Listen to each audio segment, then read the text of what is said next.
하나님이 분명히 의도한 바가 있을 것이다. 비록 지금 다 이해하지 못한다 할지라도 하나님의 언약과 말씀에는 분명한 의도와 목적을 가지고 계신 분임을 신뢰하고 있었단 말이에요. 숨겨져 있었으나 하나님의 계획 속에는 분명한 나를 향한 계획이 있을 거예요. 지금은 내 손에 잡힐 듯 말 듯, 보일 듯 말 듯 하지만 분명히 나중에는 나에게 보여주실 것이라. 그 믿음이에요. 오늘 말씀 창세기 12장 1절 말씀에 다시 한번 보면 여호와께서 아브라함에게 이르시되 너는 너의 고향과 친척과 아버지의 집을 떠나 내가 네게 보여줄 땅으로 지금 보여주지 않는, 지금 손에 잡힌 것 없지만 보여줄 땅이 있다는 거예요. 청사진이 있게 된다는 것입니다. 여러분, 이게 쉬운 거예요? 예? 쉽지 않은 거예요. 당시에는 운명론이 시대의 정신이었어요. 운명론. 예? 뭘 다 하면 하나님이 뭐 이것은 나의 운명이야. 숙명론처럼 받아들이는 그때 그 지역에 났으면 그 지역에서 살아야 돼. 거길 떠날 수 없어. 이게 나의 운명이야, 나의 숙명이야, 이렇게 이야기하던 그런 시대, 스스로 운명을 바꾼다든지 혹은 변화를 시켜야 한다는 생각은요 전혀 할 수 없는 그런 시대에 있었다는 것이에요. 또 공동체를 떠난다는 것은 이건 말도 할 수 없어. 어떻게 본토 친척 아비집을 떠나? 할 수 없는 일이에요. 이 이야기를 미국에 있는 고든 맥도날드 목사님이 아브라함이 떠났다라는 이것을 이런 의미로 말했어요. 그게 뭐냐? 마치 우주 왕복선이 지구의 중력에서 멀리 떨어져 나가도록 밀어내는 힘찬 로켓의 분사력 같은 것이 없었다면 불가능했을 것이다. 여러분, 이 우주선이 대기권을 뚫고 저 우주 공간으로 날아가기 위해서 어떻게 돼요? 이 중력을 땅에 떨어지는 그 힘을 밀고 나가요. 그래서 힘있게 가야 돼. 이것을 잘해야, 힘이 강해야 대기권을 뚫고 우주 속으로 날아갈 수 있게 된다는 거예요. 그런 힘이 필요했다는 거예요. 바로 그것은 뭐냐? 믿음이 있었기 때문에 가능했다는 거예요.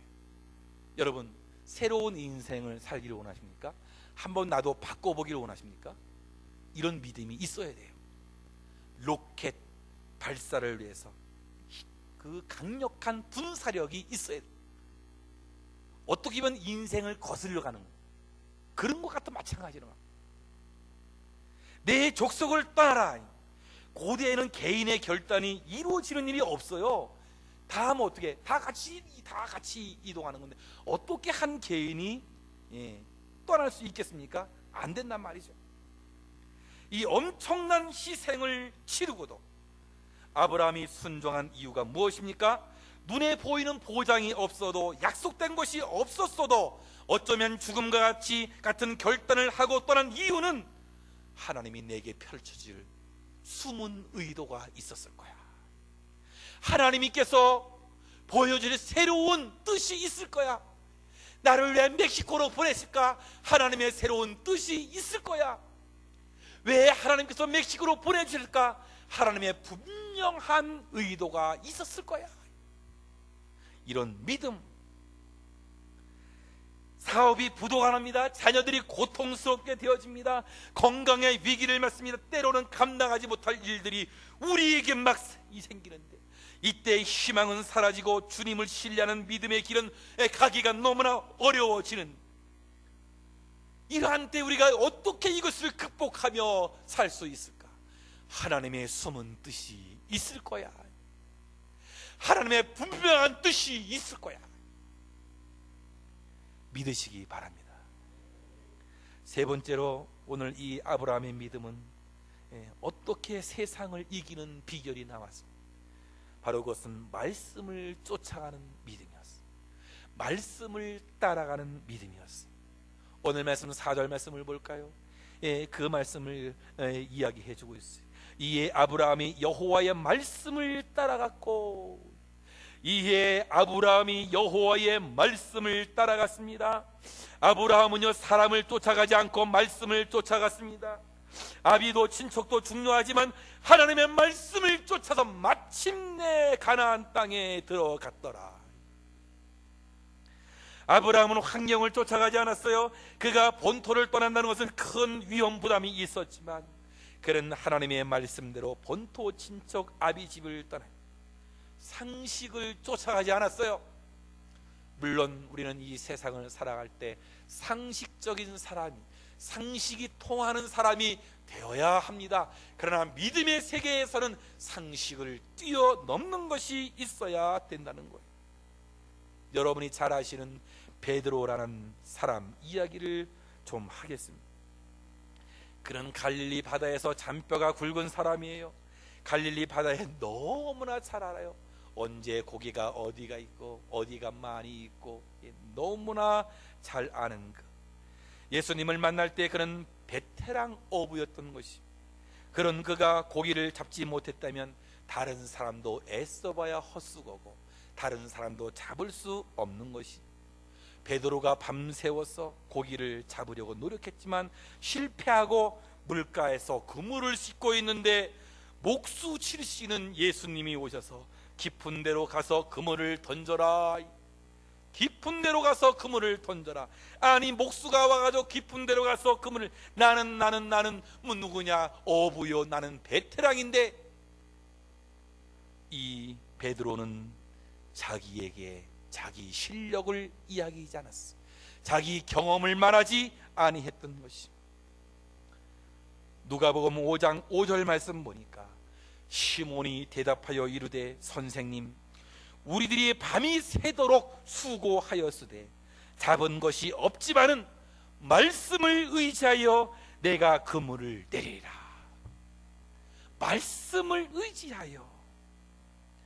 내 경험이 있었지만 내 경험을 버리고, 내 지식이 있었지만 내 지식을 버리고, 내 상식이 있었지만 그 상식을 버리고 하나님의 말씀을 의지해서 그물을 내렸을 때에 고기가 엄청나게 잡혀 너무 많아서 저기 옆에서 무엇인가 일을 하는 친구 배, 동무의 배를 손짓하여 오라고 해서 그 배에까지도 가득 채웠던 놀라운 기적의 은혜가 그에게 있었어. 사랑의 여러분, 하나님의 뜻이 분별되어지면 내가 원하는 것과 달라도, 내가 알고 있는 지식이나 상식과 달라도, 내 감정과 달라도 하나님의 말씀을 쫓아가시기 바랍니다. 이것이 올바른 신앙의 자세. 말씀은 믿음의 길이 있어 빛이에요. 우리의 앞길을 비춰줍니다. 그래서 시편 119편 105절에 주의 말씀은 내 발의 등이요 내 길의 빛이다. 내 발의 등이요 내 길의 빛이다.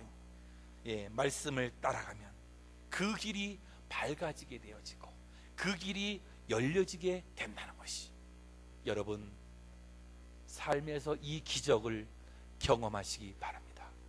하나님을 순종했더니, 야, 내가 어떻게 이렇게 왔어? 야, 이건 기적이야. 이 놀라운 은혜를 여러분 경험할 수 있어야 된다는 사실입니다. 사랑하는 성도 여러분, 오늘은 우리 모두는 아브라함의 생애를 살펴보면서 세상을 이기는 비결이 믿음에 있음을 살펴보았습니다. 결단하는 믿음, 내 눈에 보이지 않지만 하나님의 숨겨진 의도가 있는 것을 믿는 것 뿐만 아니라 말씀을 굳게 믿고 따라가는 이 믿음으로 말미암아 우리는 승리하고 살게 됩니다. 로마서 1장 17절 말씀에 오직 의인은 믿음으로 말미암아 살리라. 오직 의인은 믿음으로 말미암아 살리라. 믿음으로 세상을 이기시고 새로운 인생, 더 멋진 인생을 만드시는 저와 여러분 되시기를 주님의 이름으로 축원합니다. 기도하겠습니다. 살아계신 하나님 아버지, 하나님의 은혜를 받기를 원합니다. 믿음으로 이 험한 세상, 이 세상을 이기기를 원하오니 하나님이 친히 임하여 결단하는 믿음, 보이지 않으나 하나님이 의도하신 뜻을 바라보고 나아가는 우리를 되게 하시고, 하나님께서 주시는 놀라운 말씀을 따라감으로 새로운 기적, 새로운 축복, 새로운 은혜를 경험하는 우리 모두가 되도록 축복해 주옵소서. 예수님의 이름으로 간절히 기도하옵나이다. 아멘.